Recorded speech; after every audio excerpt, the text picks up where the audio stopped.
شاہ محمود قریشی کے آباء و اجداد اور مرزا غلام احمد قادیانی کے خاندان کا انگریزوں کی ایجنٹی میں کردار کم و بیش ایک جیسا ہی ہے۔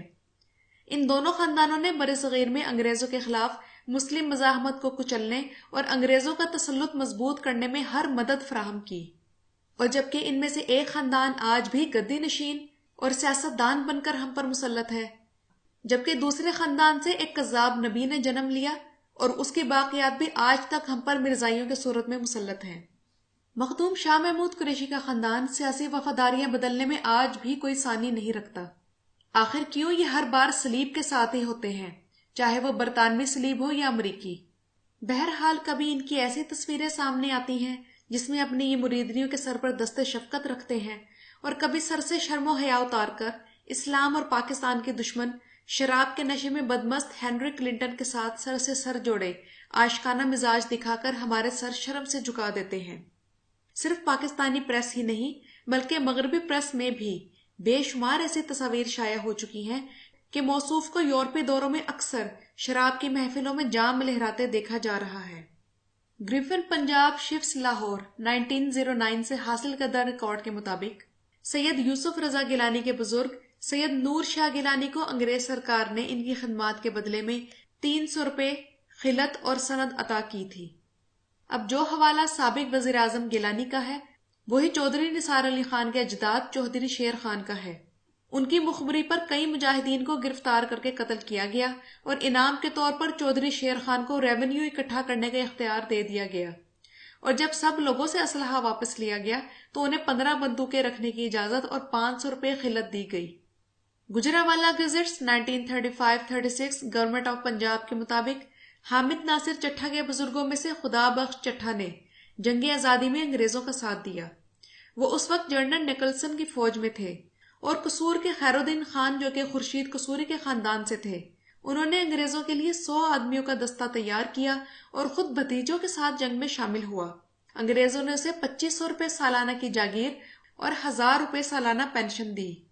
رائے احمد خان کھرل اور ان کے مجاہدین کو شہید کروانے میں مخدوم شاہ محمود کا کافی ہاتھ ہے، مگر جو مجاہدین بچ کر نکلنے میں کامیاب ہو گئے ان کو سید سلطان قتال بخاری کے سجادہ نشین دیوان آف جلال پور پیر والا نے اپنے مریدوں کی مدد سے شہید کر دیا۔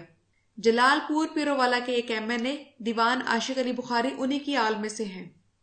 ان مجاہدین کی ایک ٹولی شمال میں حویلی کورنگا کی طرف نکل گئی، جسے پیر مہر چاہ آف حویلی کورنگا نے اپنی مریدوں اور لنگڑی عالم حراج سرگانا اور تڑگڑ سرداروں کے ہمراہ گھیر لیا اور چن چن کر شہید کر دیا۔ یہی پیر مہر شاہ آف حویلی کورنگا سید فخر امام کے پردادے کا سگا بھائی تھا۔ اسے اس قتل عام میں فی مجاہد شہید کرنے پر 20 روپے نقد انعام اور ایک مربع اراضی عطا کی گئی۔ ہندوستان میں مسلمانوں کی جنگ آزادی کے دوران ملتان میں آباد پٹھان قبیلے کے گردیزی خاندان نے انگریز سرکار کا بھرپور ساتھ دیا، لہٰذا انگریز سرکار نے ان کی مدد کے صلے میں انہیں جاگیریں عطا کی۔ خان گڑھ میں آباد پٹھان قبیلے کے نواب زادگان کے جد امجد اللہ داد خان نے انگریزوں کے خلاف تحریک چلانے والوں کو کچلنے میں انگریزوں کا بھرپور ساتھ دیا، لہٰذا انگریز سرکار نے اس خدمت کے بدلے میں اسے 2 بار خصوصی خلعت دی اور انعام میں جاگیریں عطا کی۔ پاکستان کے نامور مرحوم سیاستدان نواب زادہ نصر اللہ انہی کی اولاد میں سے تھے۔ قصور میں آباد پٹھان قبیلے ممدوٹ نے انگریز کا بھرپور ساتھ دیا، چنانچہ اس خاندان کو قیمتی جاگیر، عہدے اور منصب دیے گئے۔ عیسیٰ خیل میں آباد پٹھان قبیلے کے نیازیوں نے انگریز کا بھرپور ساتھ دیا، چنانچہ اس خاندان کو قیمتی جاگیر، عہدے اور منصب دیے گئے۔ راجن پور میں آباد بلوچ قبیلے مزاری کے سردار امام بخش مزاری نے کھل کر انگریزوں کا ساتھ دیا، لہٰذا انگریز سرکار نے انگریز کی مدد کرنے کے صلے میں اسے سر کا خطاب دیا اور جاگیریں عطا کی۔ راجن پور میں آباد بلوچ قبیلے دریشک کے سربراہ بجاران خان دریشک نے انگریزوں کے خلاف تحریک چلانے والوں کے خلاف لڑنے کے لیے دریشکوں کا ایک خصوصی دستہ انگریزوں کے پاس بھیجا، لہٰذا انگریز سرکار نے اپنی مدد کے صلے میں دریشکوں کو جاگیریں عطا کی۔ مکھڈ شریف کے عربی نجات پیروں نے انگریز کا بھرپور ساتھ دیا، چنانچہ اس خاندان کو قیمتی جاگیر، عہدے اور منصب دیے گئے۔ لاہور میں آباد اہل تشیع ایرانی نسل قزل باش سردار علی رضا نے ایک گھڑ سوار دستہ تیار کر کے جنگ آزادی میں لڑنے والے مسلمان اور ہندو سپاہیوں کے خلاف انگریز کو بھیجا۔ اسی دستے کے ساتھ علی رضا کا بھائی محمد تقی خان تھا جو مجاہدوں کے ساتھ لڑائی میں مارا گیا۔ قزلباشوں کو جنگ کے بعد خطاب، سند، وظیفے اور 147 دیہاتوں کی تعلقہ داری سونپ دی گئی۔ لاہور کے کلن شیخ خاندان کے سربراہ شیخ امام دین نے جنگ آزادی میں 2 دستے خصوصی طور پر دہلی بھجوائے جنہوں نے حریت پسندوں کا خون بہایا۔ ان خدمات کے بدلے میں انگریزوں نے اس کو بہت بڑی جاگیر بخشی۔ سرگودا کے ٹوانوں کے گھڑ سواروں نے دہلی کو فتح کرنے میں بہادری کے خوب جوہر دکھائے، چنانچہ انگریزوں نے انہیں خطاب، پینشن اور لمبی چوڑی جاگیریں دیں۔ کالا باغ کے نوابوں نے انگریز کا بھرپور ساتھ دیا، چنانچہ اس خاندان کو قیمتی جاگیر، عہدے اور منصب دیے گئے۔ جنگ کے سیال سردار بھی کسی سے پیچھے نہ رہے، انہوں نے بھی انگریز فوج کی مدد کے لیے ایک فوج بھیجی جس پر انہیں جاگیریں اور خلعتیں ملی۔ اسی قسم کی غدارانہ خدمات کے لیے انگریزوں نے نونوں، پنڈ دادن خان کے کھوکھروں، جودھروں، گھیبوں، خانوں، مکھڈ شریف کے پیروں، آوانوں، کالا باغ کے نوابوں، عیسیٰ خیل کے نیازیوں اور کئی دوسرے سرکردہ خاندانوں کو عزت، خطاب، وظیفے اور وسیع جاگیریں عطا کی۔ اور ناظرین کرام، بات یہی تک ختم نہیں ہوتی۔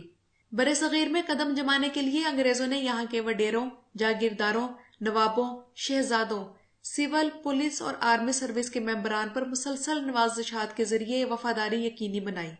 اس کا نتیجہ یہ نکلا کہ انگریزوں کے منظور نظر یہ افراد ایک تو عوام کو قابو میں رکھتے تھے، پھر انگریزوں نے ان لوگوں کو یہ ترغیب دی کہ یہ اپنے بچوں کو پڑھائیں، کیونکہ یہ لوگ ایک طویل عرصے سے انگریزوں کی خدمت بھی سر انجام دے رہے تھے اور وفاداری کے لحاظ سے بھی قابل اعتماد تھے۔ اس لیے انگریزوں نے ان کے بچوں کے لیے خصوصی تعلیم کا بندوبست کیا اور ان کے لیے چیفز کالج جیسے کئی ایلیٹ تعلیمی ادارے کھولے۔ ملٹری اور کیڈٹ کالجز اسی دور میں متعارف کرائے گئے اور ان ایلیٹ تعلیمی اداروں میں سرداروں، جاگیرداروں اور نوابوں وغیرہ کے بچوں کو مفت تعلیم دی جاتی تھی، بلکہ انہیں چھوٹی ہی عمر میں ان اداروں کے نرسری برانچز میں داخل کیا جاتا جہاں انگریز آیائیں ان کی تربیت کرتی۔ بلوچ سرداروں میں مری، بگٹی، مزاری اور دیگر اہم قبائل کے بچوں کو بچپن میں ہی داخل کر دیا جاتا تھا۔ شیر محمد مری، محمد اکبر خان بگٹی، میر بلخ شیر مزاری اور میر شیر بار خان مزاری وغیرہ کو اسی پالیسی کے تحت تعلیم دی گئی، بلکہ انہیں اعلیٰ تعلیم کے لیے انگلینڈ بھی بھیجا گیا۔ ایسے لوگوں کو تعلیم دینے سے انگریزوں کو 2 اہم فائدے ہوئے۔ ایک تو ان لوگوں نے انگریزی پرچم اپنے اپنے علاقوں میں بلند رکھا اور انگریزوں کو کسی قسم کی بغاوت کا خطرہ نہ رہا۔ دوسرا فائدہ یہ ہوا کہ اس دور میں تحریک آزادی زور پکڑ رہی تھی اور یہ لوگ تحریک آزادی کے سخت مخالف تھے، مگر انگریزی اسکولوں کے تعلیم یافتہ یہ نواب زدگان انگریزوں کا آخری سہارا تھے، اور انگریزوں نے بڑی چالاکی کے ساتھ انہیں تحریک آزادی کے سرکردہ رہنماؤں میں شامل کر دیا۔ ناظرین کرام، آپ لوگوں کو یاد ہوگا کہ پاکستان بننے کے بعد قائد اعظم نے یہ فرمایا تھا کہ میری جیب میں صرف کھوٹے سکے ہیں، تو قائد اعظم کے کھوٹے سکوں سے مراد یہی نواب جاگیردار خاندان تھے جنہیں انگریز نے بڑی چالاکی کے ساتھ مسلم لیگ میں شامل کروایا۔